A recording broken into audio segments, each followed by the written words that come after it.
سلام به همه، امیدوارم که سالم و سلامت باشید. با یه جلسه دیگه از سری جلسات حل الگوریتم در خدمتتون هستیم.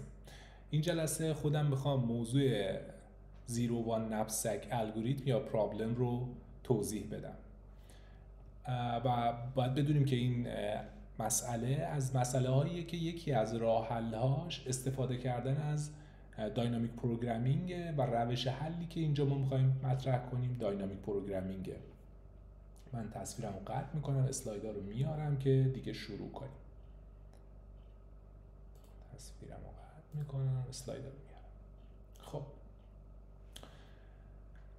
همونطور که مسئله رو گفتم، در رابطه با الگوریتم یعنی روش های حل داینامیک پروگرامینگ میخوایم صحبت کنیم. بعد در ابتدا ببینیم که اصلا روش داینامیک پروگرامینگ یا برنامه نویسی پویا چه روشیه، چه اپروچیه. ما قبل از این باید دو تا روش دیگر رو یاد گرفته باشیم خوب تا بتونیم این روش رو درک کنیم، تا کامل بتونیم این روش رو بفهمیم. دو تا از روش ها یا اپروچ های گریدی و ریکرسیو هستن. یک کوچولو اشاره میکنم شاید یادمون نباشه. روش های گریدی روش هایی بودن که ما میخواستیم به سرعت به جواب برسیم و اولین جوابی که پیدا میکنیم رو به مسئله اپلای کنیم و دنبال راه حل های بهینه نمی رفتیم که بگیم آیا این جواب بهینه هست یا نه. و مسائل اپروچ ریکرسیو به مسائل چی بود؟ اون روشی بود که ما به وسیله اون می اومدیم یک روش رو، یک مرحله رو تعمیم میدادیم به مراحل مختلف.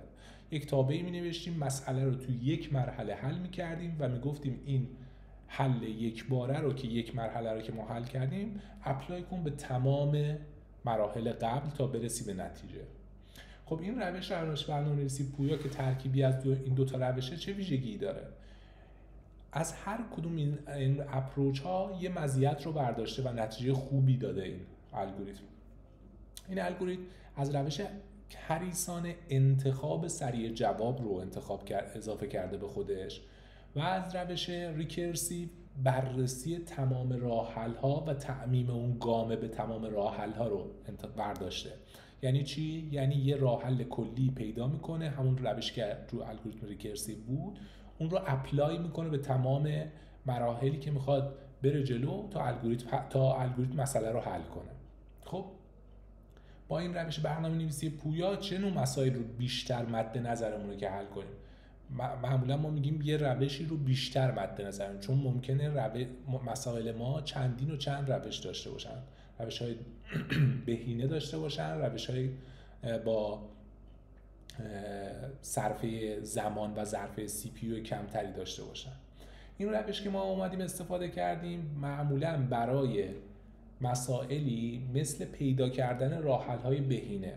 اگه یادتون باشه تو دوره‌های الگوریتمی که وجود دارن، اگه خونده باشیم یا کلا تو مسائل یه ذره غور کرده باشیم رفته باشیم دنبالشون، یه مسائلی هست مثل اینکه به ما میگن ما 150 تومن پول داریم و واحدهای پولیمون 1 تومانی، 2 تومانی، 5 تومانی هستن. حالا بیایید تعداد بهینه‌ای که از این سکه ها میشه استفاده کرد تا اون عدد بزرگ 100 تومن 150 تومن رو که الان توی مثالمون گفتیم به دست بیاری رو خورد کنی. این تعداد این پیدا کردنه یه راه حل بهینه داره که میشه از این روش استفاده کرد. ببخشید این بخش برای شمارش راه حل‌ها بود.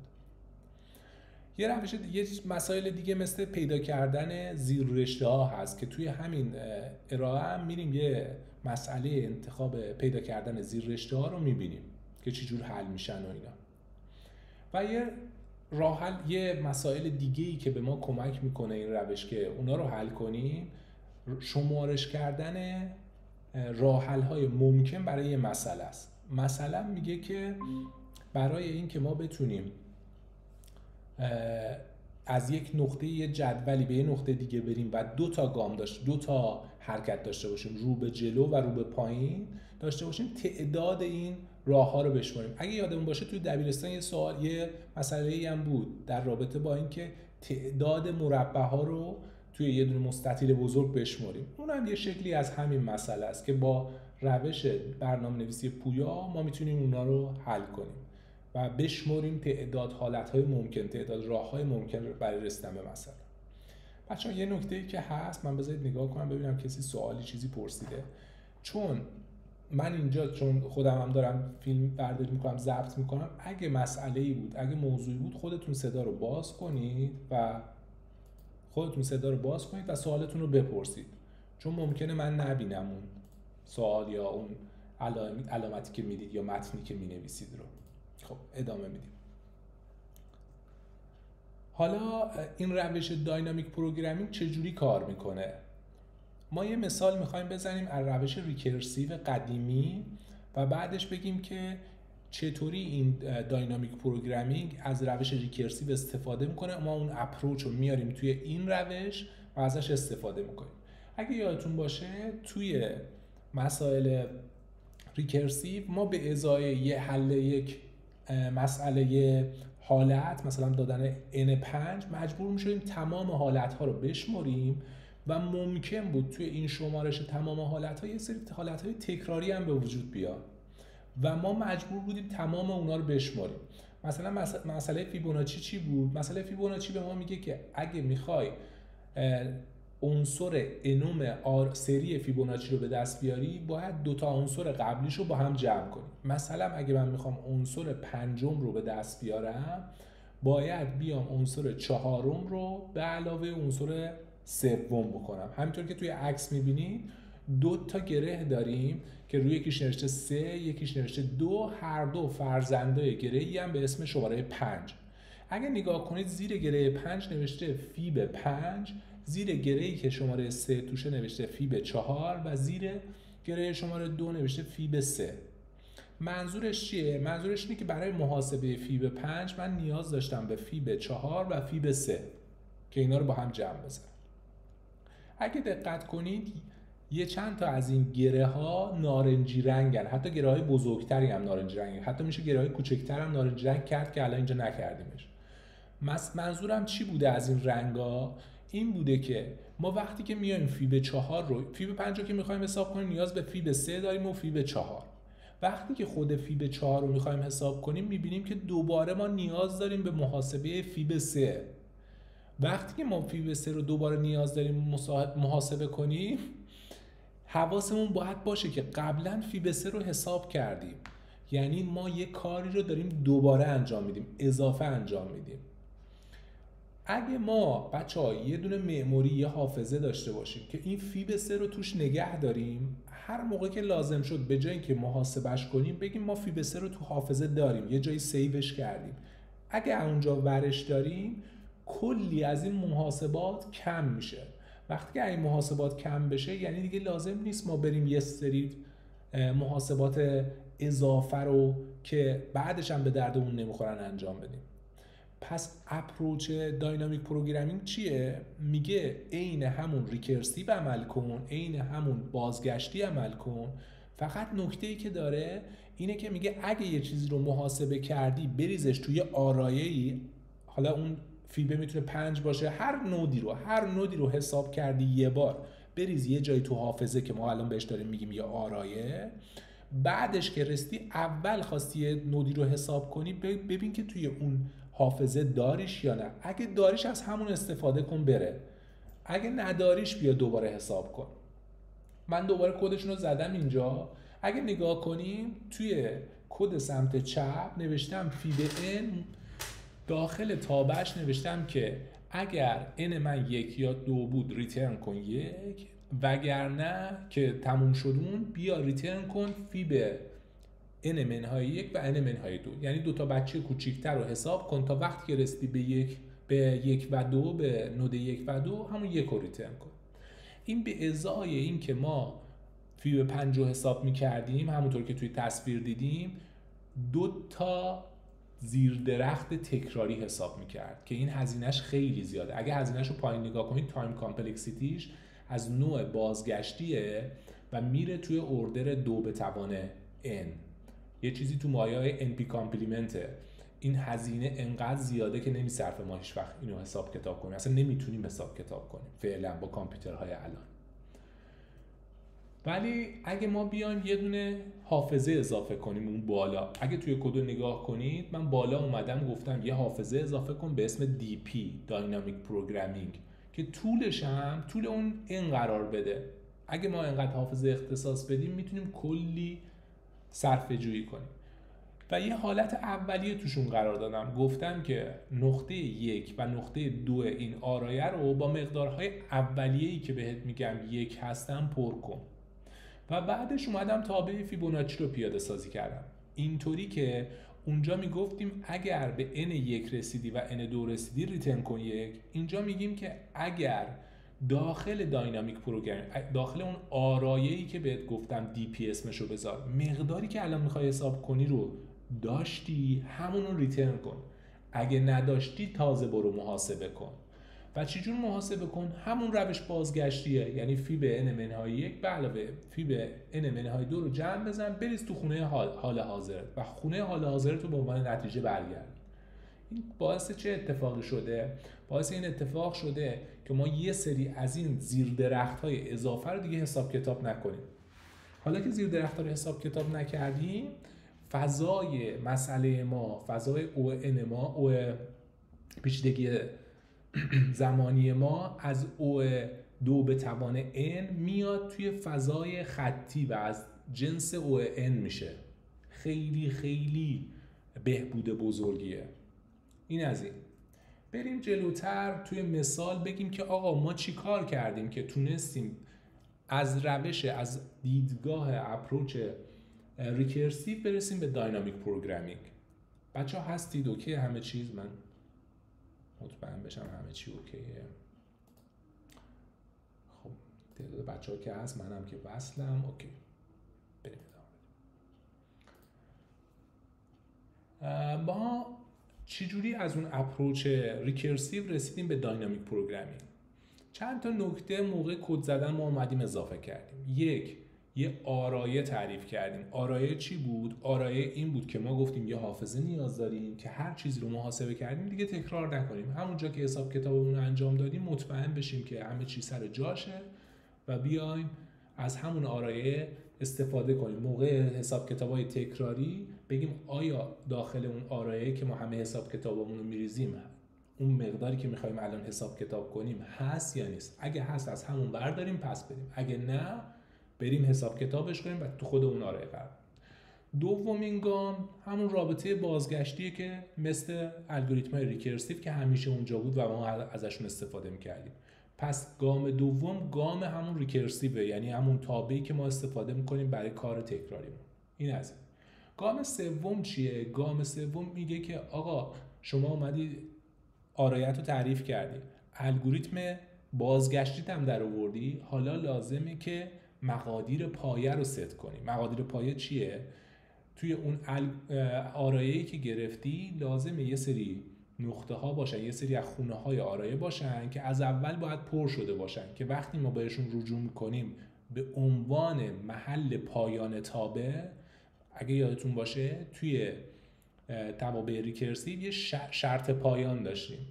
اگه ما مقادیر اولیه توی داینامیک پروگرامینگ نداشته باشیم یعنی شرط پایان نداریم. مثل شرط پایان تو الگوریتم های ریکرسیو یا همون بازگشتیه. پس تو قسمت سوم کاری که باید تو گام سوم انجام بدیم اینه که حالت پایه براشون تعریف کنیم. پس همونطوری که میبینیم مثال فیبوناچی fn رو داریم، fn که خود اون آرایه هست و خود تابع رو داریم و مقادیر اولیه.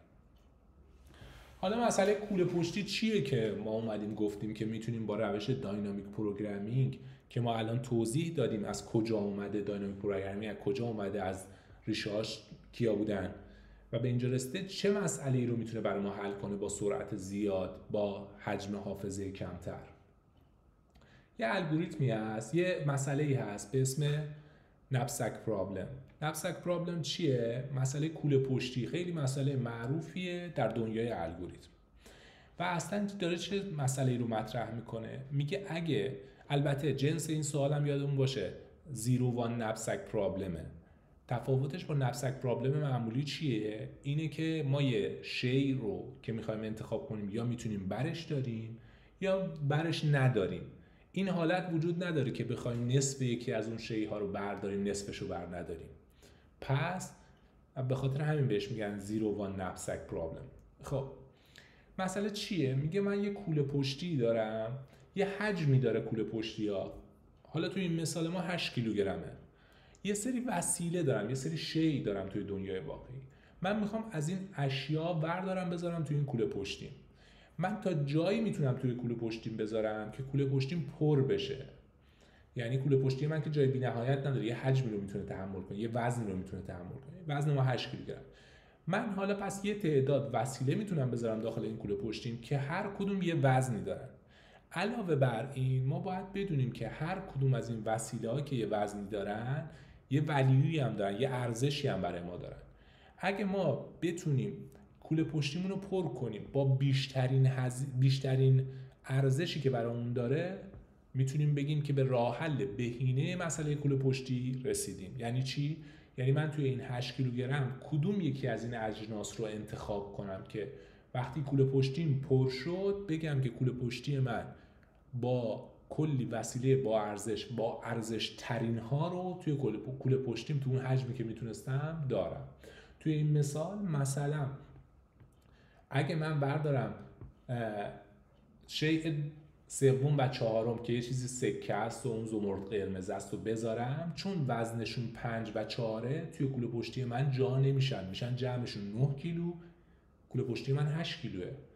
اگه من شیء اول و دوم که یه شمش طلاست و یه الماسه بذارم، چون 2 و 3 کیلو هستن میشه 5 کیلو، بازم من هنوز جای خالی دارم و کل سود من از این شمش طلا و الماس میشه 3.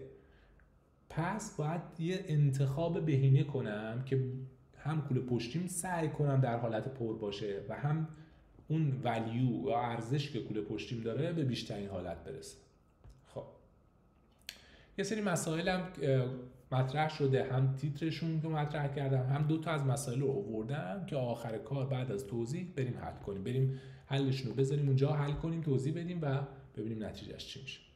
خب من برای این ارائه رفتم برای اینکه هرچی بیشتر ما مسئله رو بفهمیم یه تیکه کد زدم و این کد رو آماده کردم، یه جدولی کشیده. این جدول ارزشه و ما برای اینکه مسئله رو راحت‌تر و خوبتر بفهمیم بهتره به این جدول دقت کنیم.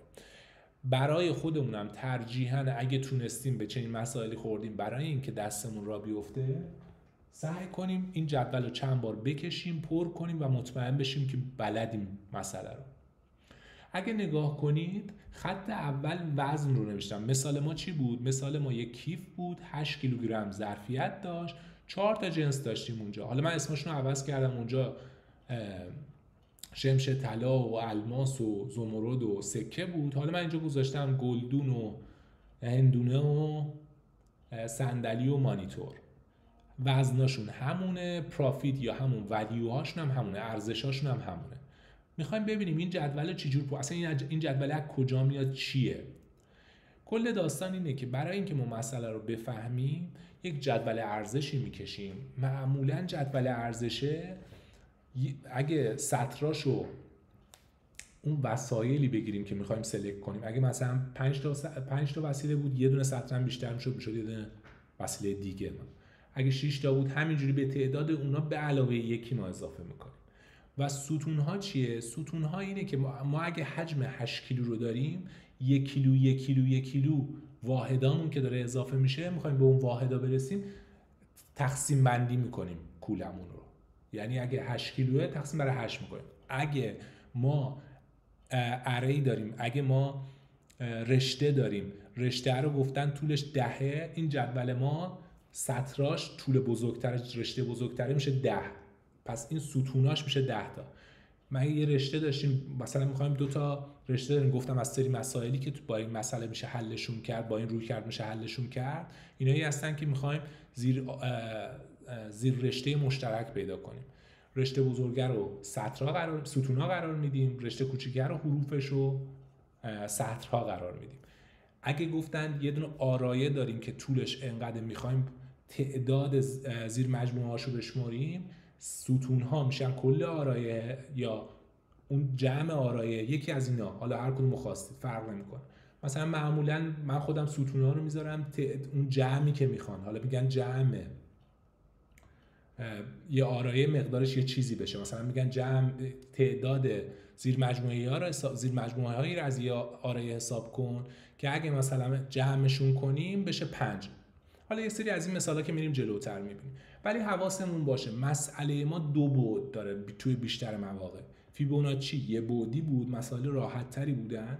تو مسائلی که ما میبینیم برای حلشون معمولاً 2 بعدی هستن و این 2 بعدی خیلی کمک میکنه ما مسئله رو حل کنیم. پس الان ما توی سطرها اومدیم اشیایی که داریم رو گذاشتیم، توی ستونها اومدیم حجم کیفمون رو تقسیم کردیم، خورد کردیم. خب ما میدونیم که الان ما 4 تا وسیله داریم، 4 تا شی داریم، وزن کیفمون 8 کیلو میتونه تحمل کنه، به خاطر همین 8 تا ستون داریم.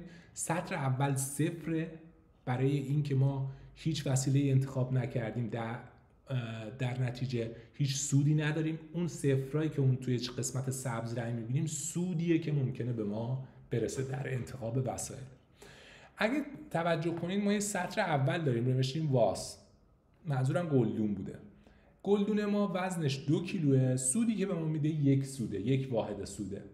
ما اگه بخوایم فقط گلدون رو داشته باشیم و یک کیف 8 کیلوگرمی خالی داشته باشیم، این گلدون رو میذاریم توش، 2 کیلو کیف گرفته میشه، 6 کیلو بقیه خالی میمونه. پس در فقط گلدون رو داشته باشیم. من فرض میکنم که این هندونه و صندلی و مانیتور رو نداریم، فقط توی سطر اول انگار ما فقط گلدون رو داریم. اگه گلدون رو داشته باشم همون رو با خیال راحت میذارم توی کیف و پروفیت من میشه 1، یعنی سودی که من دارم میبرم 1. اگه کیف منو گفتیم تقسیم کنیم دیگه، کیف من 1 کیلو جا داشته باشه آیا گلدون توش جا میشه؟ نه. پس در نتیجه ارزشی که الان کیف من داره 0. اگه کیف من حجمشو کنم 2 کیلوگرم، کیفمو بزرگ کنم، جاشو کنم 2 کیلوگرم، آیا گلدون من جا میشه؟ بله. سودی که داره چقدر؟ 1 رو میذارم اونجا. بچه‌ها دیگه آیا وسیله‌ای دارم؟ ما فرض کردیم من با این اپروچ می‌خوایم جلو بریم که تیکه تیکه وسایل رو می‌خوایم اضافه کنیم. این جدول برای چیه؟ این جدول به ما کمک میکنه که اون آرایه‌ای که ما داشتیم یه بعدی بود، الان آرایه 2 بعدی داریم، می‌خوایم آرایه رو پر کنیم. این جدول کمک میکنه که ما ببینیم چرا و چطوری اون آرایه داره پر میشه، چه جور سلکت میشه. این یه نگاه دیگه است. خب و الان هر چقدر کیف ما بزرگتر بشه، جاش بیشتر بشه، گفتیم جاش 1 کیلو در نظر گرفتیم تو ستون اول، تو ستون دوم 2 کیلو در نظر گرفتیم که گلدون توش جا شد وزنش، الان 3 کیلو هم بشه، چون فقط گلدون رو در نظر گرفتیم برای این مرحله، فقط گلدون رو داریم. پس در نتیجه هر چقدر من نکس بزنم بریم کیفمون رو بزرگتر کنیم، فقط گلدون رو داریم و 1 سود میبریم، 1 پروفیت میبریم، 1 واحد ولیو میبریم. حالا وقتی که من میرم توی مرحله بعدی میخوام اون هندونه رم به جمع اون اشیایی که میتونم ازشون انتخاب کنم اضافه کنم. الان هندونه هم اضافه شد. الان ما یه گلدون داریم، یه هندونه. گلدون وزنش 2، ارزشش 1، هندونه وزنش 3، ارزشش 2. خب الان کیف ما که تو وزن 1 کیلوگرم هیچی توش جا نمیشه، 0 دیگه. اون وسایلی که الان داریم یه هندونه است، یه گلدونه که وزنشون 2 و 3، تو 1 کیلوگرم چیزی نمیتونیم بذاریم. الان که تو ستون دوم 2 کیلوگرم هستیم، آیا میتونیم وسیله‌ای بذاریم داخل کیفمون؟ بله. گلدون ما 2 کیلوه، پس ارزشی که به کیف ما پیدا میکنه میشه 1، چون یه دونه گلدون توش گذاشتیم. حالا اگه 3 کیلو باشه کیفمون، کیف ما 3 کیلوگرم باشه جاش، بین ما 2 تا وسیله داریم، یه دونه گلدون داریم، یه دونه هندونه، کدومو بذاریم بهتره؟ خب میایم به ارزشش نگاه میکنیم، میگیم آیا خونه قبلی که گفت این همون مسئله آرایه است که از خونه‌های قبلیش استفاده میکنه، از حساب کتاب‌های قبلی استفاده میکنه. میگه حالت قبلی چی بود؟ میگه حالت قبلی ما تو خونه 2 بودیم و وزنی هم که داشتیم 2 بود، ستون سوم بود، سطر سوم بودیم، ببخشید سطر سوم بودیم و خونه دوم. توی 2 کیلوگرم چه سودی برای ما داشت؟ 1 داشت. حالا که من 3 کیلو هم الان 2 تا جنس دارم، 2 تا وسیله دارم، یه حالت اینه که خونه قبلی همون حالت قبلی کیفم که یه گلدون توش بود و حفظ کنم، یه حالت اینه که گلدون رو بردارم بذارم بیرون، یه وسیله جدیدی با سود بیشتر بذارم، 3 کیلویی بذارم. هندونه 3 کیلوه پرافیتش 2، پس در نتیجه برای من میصرفه که گلدون رو بردارم بذارم بیرون، داخل کیفم هندونه رو اضافه کنم. پس در نتیجه این خونه جدول پرافیتش یا همون سودش میشه چی؟ میشه 2. حالا وزن کیف رو هی بیشتر و بیشتر میکنیم که شاید بتونیم چیزای بیشتری قرار بدیم. برای چی ما اینو تیکه تیکه رفتیم جلو؟ ما میخوایم تمام حالتهای ممکن رو دیده باشیم.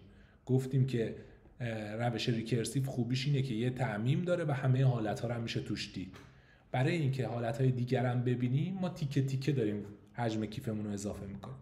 وقتی بکنم 4 کیلو حجم کیفمو، آیا چیز دیگه‌ای بین گلدون و هندونه میتونم انتخاب کنم بین اینو بذارم تو؟ هندونه که 3 کیلوه، گلدون هم 2 کیلوه، 5 کیلوه، اینا جفتشون که با هم تو کیف جا نمیشدن. پس من در نتیجه انتخاب کردم اونی که سودش بیشتره رو بذارم، اومدم هندونه رو گذاشتم توی کیفم. و الان که 4 کیلو میشه بازم چیزی نمیتونم اضافه کنم و همون سود 2 میمونه که کیف 4 کیلویی یه دونه هندونه 3 کیلویی توشه. حالا اگه من کیفمو کنم 5 کیلو حجمشو، چه اتفاقی میفته؟ چقدر جالب، وقتی که کیف من 5 کیلو باشه که هندونه که توشه هیچی، جالب اینجاست که من 2 کیلو خالی دیگه دارم. از این 2 تا وسیله که یه هندونه بود که هندونه رو گذاشتم، یه گلدون مونده بود بیرون، گلدون رو میخوام اضافه کنم. 3 کیلو هندونه است، 2 کیلو هم گلدون بیاد روش، میشه 5 کیلو جا دارم، پس هیچ مشکلی ندارم. سودش رو اضافه میکنم، پرافیتش رو اضافه میکنم، میشه 2 به علاوه، یعنی پرافیت گلدون 1 به علاوه پرافیت هندونه 2 که داخلش بود یه دونه 1 اضافه شد که اینجا میشه 3. تو 5 کیلوگرم 3 دارم. حالا من 2 تا شیء گذاشتم داخل کیف، هر چقدر دیگه حجم کیفمو بیشتر کنم، قابلیت کیفمو ببرم بالاتر، دیگه هیچ فرقی نمیکنه. من 2 تا شیء بیشتر نداشتم، یه دونه هندونه بوده، یه دونه گلدون، پس همه خونه ها دیگه 3 پر میشن. حالا من میخوام یه دونه چیز دیگه هم اضافه کنم، یه دونه صندلی. حالا صندلیش تاشوه تو کیف جا میشه، صندلی بزرگ نیست. میخوام صندلی رو اضافه کنم. تو وزن 1 کیلوگرم آیا بین صندلی، گلدون و هندونه چیزی هست که جا بدم؟ نه. و این سه تا توی 1 کیلوگرم ندارم. دوباره طبق معمول اگه وزن کیفو کنم 2 کیلوگرم چی؟ بین این سه تا خب تابلوه، من یه دونه گلدون دارم که یه دونه پارافیت داره به.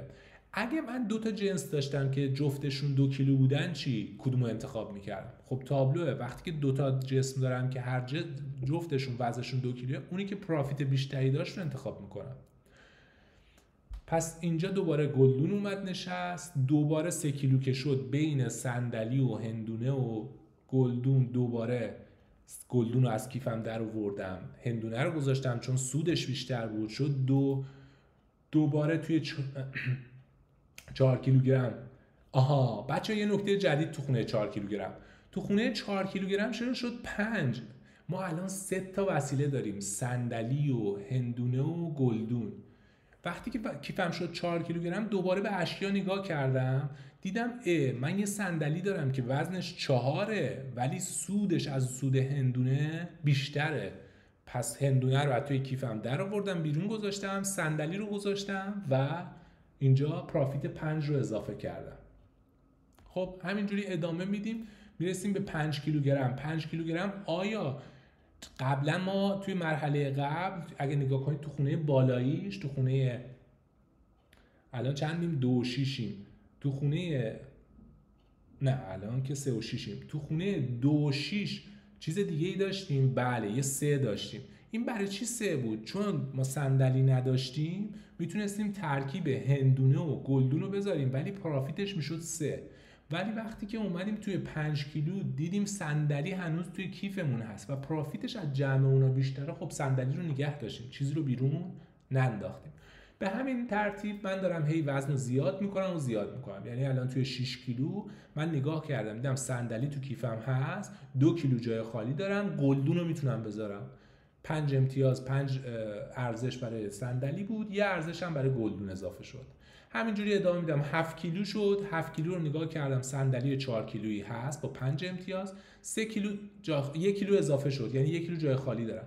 دیدم الان که یه دونه کم کنم ازش، یعنی اون گلدون رو بردارم، 3 کیلو جای خالی دارم، ولی پروفیت هندونه بیشتره. خب صندلی و هندونه رو نگه میدارم، گلدون رو میذارم بیرون. به همین ترتیب اگه ما کل جدول رو پر کنیم، وقتی که به خونه آخر میرسیم، معنیش اینه که ما توی 8 کیلوگرم صندلی و با در نظر گرفتن تمام اشیاهای ممکن، بیشترین سودی که ممکنه ببریم چیه؟ که توی این مرحله ما میبینیم 8.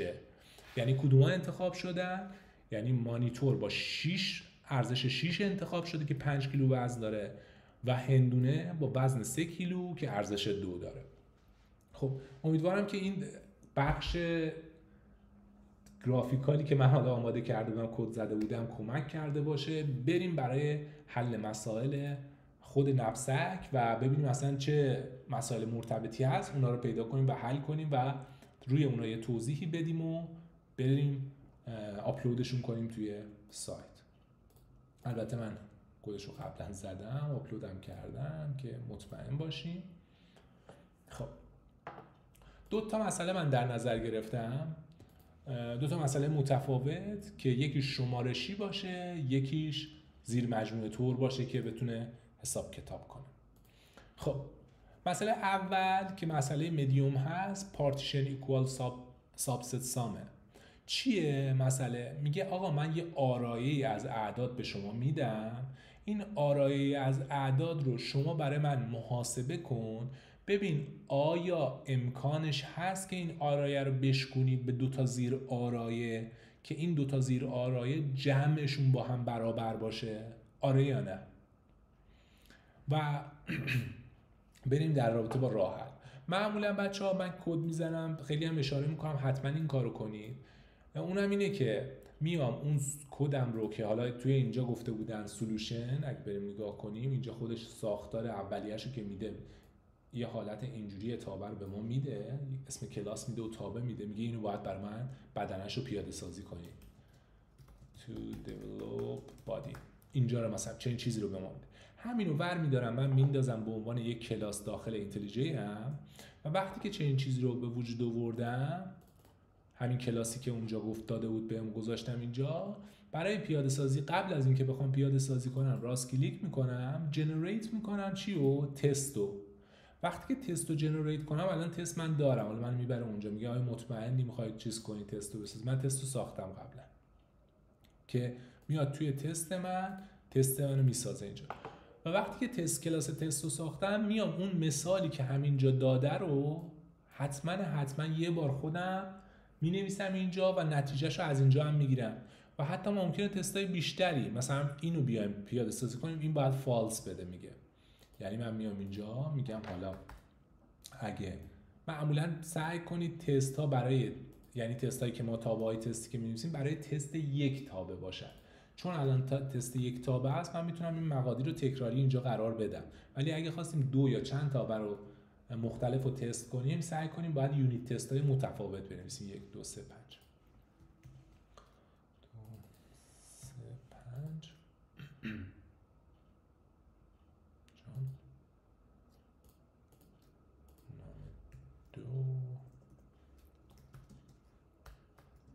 خب نام 2 رو میخوام بدم، ریزالت 2 رو میخوام بگیرم و ریزالت 2 باید فالس باشه.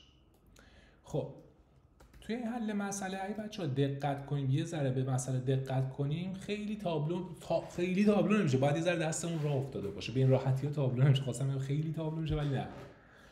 نکته‌ای که داره اینه که بچه‌ها اگه این مسئله رو خوب بهش دقت کنیم، یه چند تا مسئله داینامیک پروگرامینگ حل کرده باشیم، می‌بینیم که اولا از ما جمع خواسته و یه آرایه به ما داده. وقتی که جمع خواسته سابست بوده آرایه داده، احتمالاً پس باید بتونیم با داینامیک پروگرامینگ حلش کنیم. خب برگشته گفته آیا میتونیم تقسیمش کنیم به 2 تا زیر آرایه که با هم برابر باشن؟ من از کجا گفتم جمع خواسته؟ منظورم این بود که جمع عضوها رو خواسته، گفته جمع عضوهاشون با هم برابر باشه، از این کلمه دارم استنباط میکنم. وقتی که این چیزی رو گفته، خب اگه من بتونم تمام اعضا رو با هم جمع کنم تقسیم بر 2 کنم، این میشه نصف آرای دیگه. وقتی که 2 تا مجموعه داشته باشم که جمعشون این عدد باشه، به این معنیه که من آرایه رو تونستم بشکنم به این 2 تا عدد تبدیل کنم، به 2 تا آرایه مساوی تقسیم کنم دیگه. پس در نتیجه تو گام اول من به این نتیجه میرسم که تعداد اعضای آرایه رو بگیرم دونه دونه با هم جمعشون کنم، اعضای آرایه رو تقسیم بر 2 کنم که این میشه نصف مجموع اعضای آرایه. وقتی که چنین نصفی رو من دارم، چنین عددی رو دارم، فقط کافیه ببینم آیا میتونم یه تعداد عضو از این آرایه سلکت کنم که بشه نصف. اگه یه تعداد عضو از این آرایه سلکت کنم، در نتیجه من یه نصفه رو ساختم، نصفه دیگه هم خودش ساخته میشه دیگه. خیلی تابلو راحت. بچه اگه نکته‌ای دارید لطفاً صداتون رو باز کنید بگید، یعنی اون میکروفونتون رو باز کنید بگید، من دقت نمی‌کنم اونجا اگه متنی هم نوشته. خب بریم برای حل مسئله. پس گفتیم که این داینامیک پروگرامینگ از کجا فهمیدیم؟ از اینکه مجموعه داشت و گفت که مجموعه اعضا رو میخواد حساب کنه. و ما از کجا فهمیدیم که این مجموعه اعضا رو میخواد؟ از اونجایی که گفت میخوام به 2 تا زیر مجموعه با مجموعه اعضای مساوی برسم. خب مرحله اولش که ساده است، ما باید بیایم تمام اعضای آرایه رو جمع کنیم، توی متغیری به اسم سام من قرارش دادم، بعدش تقسیم بر 2 کنیم. یه نکته ای بچه‌ها، اگه مجموعه اعضا جمعشون عدد فرد بشه و به 2 بخش پذیر نباشه، ما میتونیم مجموعه رو بشکنیم به تعداد اعضایی که 2 تا مجموعه کنیم که اعضای جمعشون با هم برابر شه؟ قطعا نه. پس در نتیجه اگر مجموعه اعضای آرایه فرد شد، ما خیلی راحت همونجا ریترن فالس میکنیم، میگیم آقا این مجموعه که شما به ما دادی جمعش فرده. در نتیجه ما هیچ وقت نمیتونیم بشکنیم به 2 تا زیر آرایه، به 2 تا زیر مجموعه که جمعشون با هم برابر باشه. قطعا یکیشون فرد میشه، یکیشون زوج میشه و اینا با هم برابر نیستن. خب پس یه شرط اولیه رو ما همینجا جلوشو گرفتیم. بعد مرحله بعد چی بود؟ ما اومدیم سام دادیم، گفتیم این سام رو تقسیم بر 2 کردیم، گفتیم ما میخوایم یه تعدادی از این مجموعه سلکت کنیم که مجموعشون برابر یه عدد خاصی باشن. خب خیلی راحت ما میایم میگیم که سام مجموعه تقسیم بر 2 اون عددی میشه که ما میخوایم تعداد رو به دست بیاریم، اون تعدادی از اعضای آرایه رو سلکت کنیم که مجموعشون اون باشه. خب ما میایم توی بخش بعدی. پس تا اینجا ما الان رسوندیمش این شکل مسئله رو به شکل مسئله‌ای که بتونیم با نبسک پرابلم مقایسهش کنیم، شبیهش کنیم و با یه آرای 2 بعدی داینامیک پروگرامینگ حلش کنیم. اونم چطور؟ اونم اینطور که این سامی که داده طول مجموعه، ما توی این آرایه گفتم که توی این جدوله گفتم که میایم اون ستون ها رو چی قرار میدیم؟ اینجا گذاشته بودیم حجم کیف. حالا ما میایم این ستون ها رو میذاریم سام چی؟ سام زیر مجموعه با هم جمع بشن. میخوایم برسیم به این که ما کدوم یکی از اعضای مجموعه ما اینجا مثلا چی بودن؟ گلدون بود و هندونه بود و صندلی و مانیتور. الان مثلا اعضای مجموعه ما میشن اون اعدادی که عضو مجموعه 1 و چند بود اینجا، مثلا میشه 1 و 5 و 11 و 5، یعنی 1 5 11 5 جای اینا میشینه. این ور چی میشینه؟ این ورم اون مجموعه سام اینا تقسیم بر 2 میشینه. چرا تقسیم بر 2؟ به خاطر اینکه گفتیم اگه یه مجموعه‌ای داشته باشم بخوام 2 تا زیر مجموعه مساوی ازش بسازم، فقط کافیه که یه مجموعه از اعداد رو انتخاب کنم که اندازه جمعشون بشه نصف کل مجموعه. خب اینجا خونه های اولیه رو، حالت پایه رو که گفتیم تو داینامیک پروگرامینگ داریم اینجا 0 گذاشتیم چون سود ما 0 بود. ولی ما فرض رو توی این مسئله میذاریم که آقا مسئله‌ای که من دارم اینجوریه که تو خونه‌های اولی ما فرضمون که 2 تا مجموعه توهی داریم که قطعاً جمع 2 تا مجموعه توهی با هم برابره. حالا فقط کافیه که من یکی از این مجموعه رو به اندازه کافی پر کنم، یعنی سلکت کنم اعضایی رو که اینا توشون توی اون اعضای جمعشون از میان نسبه اون جمع بیشتر نمیشه و اینکه برسونمشون به اون تعداد. مثلا 3 تا رو انتخاب کنم، 2 تا رو انتخاب کنم که جمعشون بشه اندازه نصف. پس من توی یکی از فورهام دارم کل آرایه رو میچرخم. اگه اینجا نگاه کنید دوباره توی این تصویری که توی این جدولی که با هم کار کردیم بود، ما تمام اعضای آرایه رو میدیدیم، گلدون، هندونه، صندلی، مانیتور، همه اعضا رو میدیم. پس توی فور اول همه اعضای چیز رو میبینیم، به اندازه لن آرایه میریم جلو. توی دومی تا کجا میریم؟ دونه بدونه، یکی یکی کجا رو میریم جلو؟ حجم کیف رو داریم اضافه میکنیم. مثل این ما اونجا الان داریم چی رو سامو داریم اضافه میکنیم، انگار میگیم با سام 1 چی داری، با سام 2 چی داری، با سام 3 چی داری. در نتیجه در انتها به این نتیجه میرسیم که آیا نتیجه میخوایم هست یا نیست، یعنی تونستیم اون آرایه رو سلکت کنیم یا نه.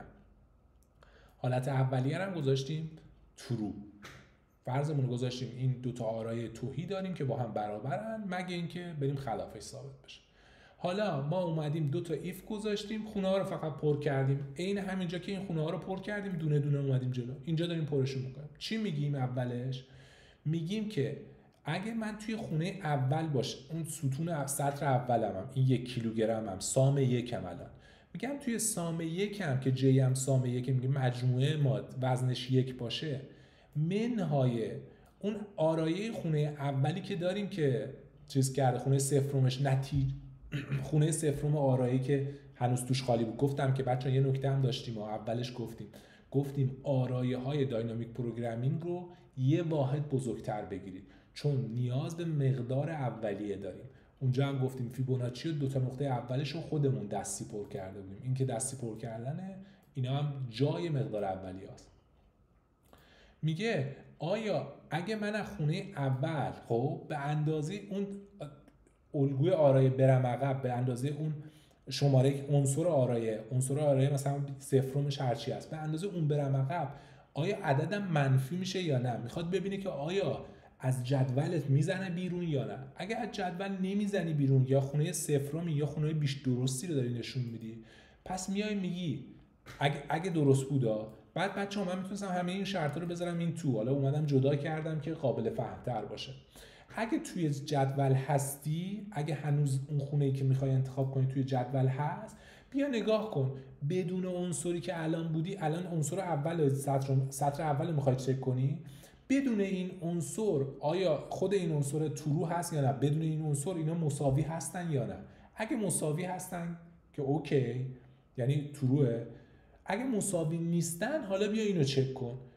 بیا چک کن که با اون عنصره که الان اضافه کردیم که اینا مثلا مساوی شدن، که فرض کردیم مساوی شدن نبودن، با عنصر قبلیش چی؟ بدون اونم مساوی بودن یا نه. هر کدوم از این حالت ها مساوی هست، پس بگو که یا این عنصر رو میخوام یا نمیخوام. مثل گلدون که میدیدیم که وزن سقف کیفمون 1 کیلو بود، یا میتونستیم گلدون رو بذاریم یا نمیتونستیم بذاریم. اگه میتونستیم که گلدون رو بذار و ترو کن، اگه نمیتونیم برو چک کن تو حالت قبلی که گلدون نبوده، اون حالت قبلی که این عنصر تو این مجموعه نبوده، اونجا اوکی بودیم یا نه، اونجا وزنمون جا شده، پرافیتمون اوکی بوده یا نه، اینجا میشه ترو بوده یا نه، اون عنصره بدون انتخاب اون وزن دو تا زیر مجموعه با هم یکی بوده یا نه، که ما دیفالت گرفته بودیم ترو. و اگه این چی بود؟ این برای حالتی بود که ما توی جدول هستیم. و اگه توی جدول نیستیم، این حساب کتاب ما برای قسمت دوم، برای این قسمت دوم که میره خونه جدید رو حذف میکنه توش، اگه این خونه دوم توی جدول نمیفته، همون فقط مقدار حالت قبلی رو بذار. اگه قبلا اوکی بود اوکی رو بذار، اگه قبلا فالس بود فالس رو بذار. یعنی اینکه چک کن حالت قبلی خونه کیفت جا داشته یا نداشته، فقط همون رو اضافه کن. و خیلی راحت با پر کردن این جدول با همین تکنیکی که اینجا گفتیم ما به نتیجه رسیدیم. گفتیم خونه آخر همیشه به ما میگه که چی؟ میگه که یا مجموعه ارزش هست یا امکان پذیر هست یا نه. ما اینجا گفته بودیم به جای صفرا ترو و فالس بذاریم، همه این اولا رو هم ترو گذاشته بودیم حالت اولیه. حساب کتاب فقط کرده بودیم جای این 1 و 2 که پرافیت بود، حساب کتاب کرده بودیم آیا زیر مجموعه ها هنوز با هم مساوی هستن یا نه، که در نتیجه خونه آخر به ما میگه که با این حجم، با این انتخابایی که ما کردیم آیا مساوی هست یا نیست. خب خیلی راحت من میرم این تستش رو ران میکنم. گفتم که 2 تا تستم، یه تست جدیدم همین الان اضافه کردیم که اولی باید ترو میشد با 5 و 11 و 1 که اولی حساب کتابمون این بود که مجموع اینا که میشه 22 زوجه، پس میشه تقسیمش کرد. بعد رفتیم تقسیم کردیم، دیدیم میشه 2 تا مجموعه ساخت که مجموعه ها با هم جمع اعضاشون یکی باشه، یعنی 5 و 5 و 1 با هم یه مجموعه باشن، 11 هم یه مجموعه که در نتیجه میشه شیکونتش، اسمش رو گذاشته بود کن پارتیشن ترو شد. یه مجموعه دیگه داده بود که 1 و 2 و 3 و 5 بود که اگه اینا رو می‌خواستیم جمع بزنیم چون فرد میشه از مرحله اولش نمیشه شیکوندش. حالا ما زوجش می‌کنیم. ببینیم بچه‌ها به نظرتون الان که مجموعش زوج شد میشه تقسیمش کرد توی دو گروه مساوی یا نه؟ مثلا 2 2 3 با 5 که بخوایم بشکنیم میشه 7 8. به نظر من نمیشه که اینو کرد تقسیم کرد به دو تا زیر مجموعه با اعضای مجموعه مساوی که کاملا درسته، بازم نمیشه تقسیمش کرد. حالا چه جوری میشه مثلا انجام داد که بشه؟ مثلا اینو کنیم 4 و 3 7 5 و 2 7 اینو میشه، این دو تا مجموعه میشه که میشه با هم چیز کرد. اینجا باید غلط بشه. بله کاملا درست، اینجا غلط شد چون که واقعا میشه اینو شیکون و اگه ما اینو کنیم ترو الان باید دوباره تستمون پاس بشه. بله تستمون پاس میشه. حالا من همین کدو میبرم اونجا میندازم که رام بگیریم که ببینیم نتیجه چی میشه. نتیجه هم غالبا درست میشه دیگه میندازیم اینجا و سابمیت میکنیم. و این از مسئله تقسیم به دو تا زیر مجموعه. یه مسئله دیگه ای هم بود که اینجا من بهش اشاره کرده بود. این مسئله خیلی معروفیه، معمولا پرسیده میشه longest common subsequence که طولانی ترین زیر مجموعه رو میخواد انتخاب کنه، زیر رشته رو میخواد انتخاب کنه. مسئله چیه؟ مسئله میگه من دو تا تکست دارم، تکست 1 و تکست 2 دارم. حالا من اینو پاک میکنم. تکست 1 و تکست 2 دارم. میخوام ببینم آیا یه رشته مشترکی میتونم تو اینا بکشم بیرون که به ترتیب، مثلا اگه اولی آ داره تو ترتیب اول تو رشته دومم آ پیدا کنم. برم جلو اگه رشته اول تو قسمت دومش سی داره به همین ترتیب. سابسیکونس یعنی که به همین با همین ترتیب این اتفاق بیفته. اگه سی دارم تو اتفاق دومم سی ببینم، اگه ای دارم ای ببینم. بزرگترین زیر رشته مشترک این دوتا میشه ABC. خیلی راحت. بعد خب ما از کجا میفهمیم که این جنس الگوریتم پویاست، برنامه‌نویسی پویا باید حل بشه؟ همونطور که گفتیم ما دنبال دو تا روش بودیم. یکی این که می‌خواستیم مسائل رو بهینه کنیم و دومی که اشاره کردیم مجموعه مسائلی که زیر مجموعه میخوان. یکی از اپروچ هایی که میشه مسائل رو حل کرد داینامیک پروگرامینگ با دیدن تمام حالت ها و انتخاب حالت بهینه و از حالت NP کامپلیمنت یعنی دو به توان n و اینا خارج میکنه مسئله رو، فضای زمانی مسئله رو، و میرسونش به فضای خطی.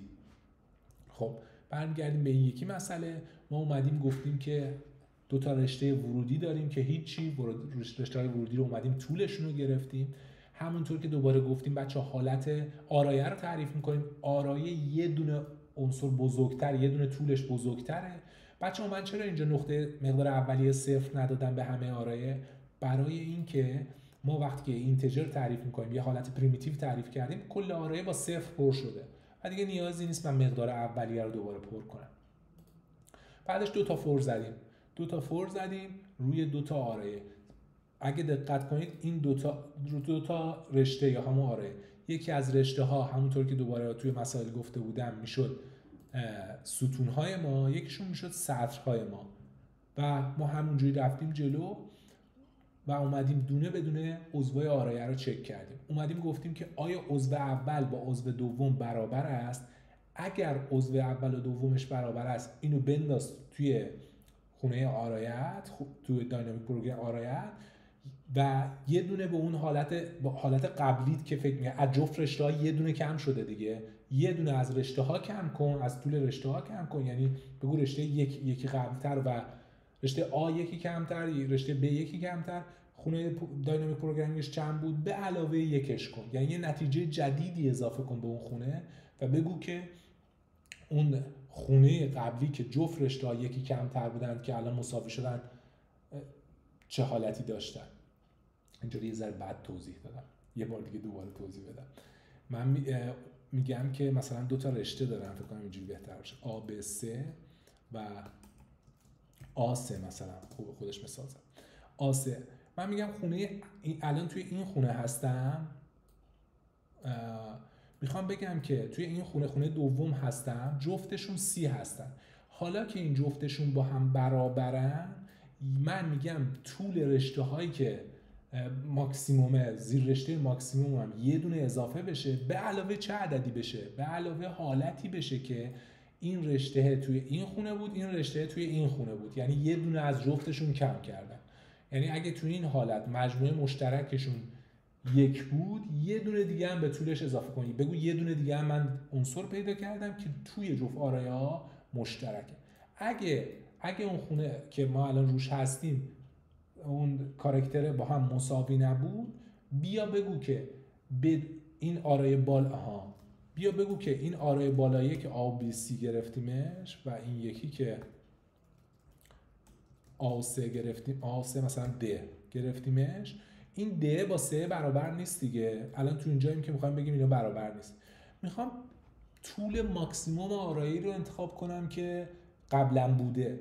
میگه برو 2 حالت قبلی رو چک کن. یه بار آرایه بالایی رو چک کن، داینامیک پروگرامینگش رو ببین این آرایه چه ماکسیموم رشته مشترکی با اون یکی داشته، با این داره، یعنی اینو چک کن، با این چک کن، ببین این دوتا که یه دونه از بالایی کمتره، پایینی کامله، چه ویژگی مشترکی دارن.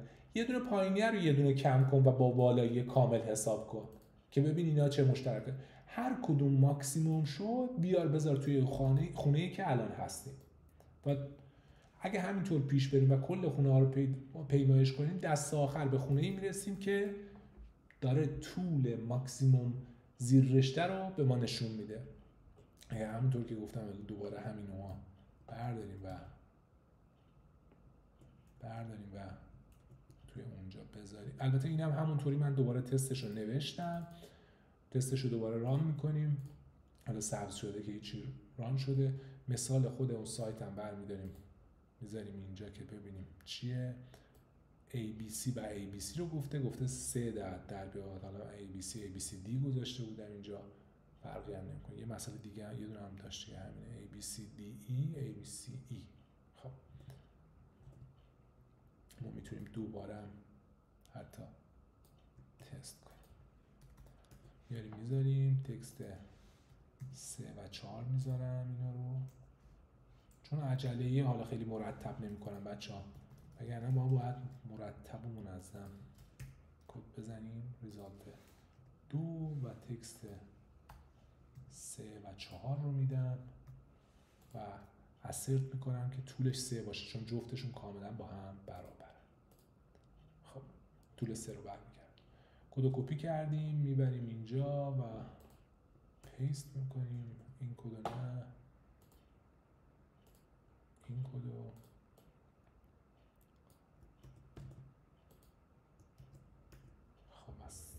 معمولا باید رانش کنیم که ببینیم نتیجه چیه و بعد سابمیتش کنیم، ولی چون ما نتیجه با خبریم مستقیما سابمیتش میکنیم و نتیجه رو میبینیم. بسیار عالی. امیدوارم که ارائه کارآمد بوده باشه و بتونه یه مسئله ای رو براتون حل کرده باشه و دمتون گرم که بودید. فعلا خدا نگهدار.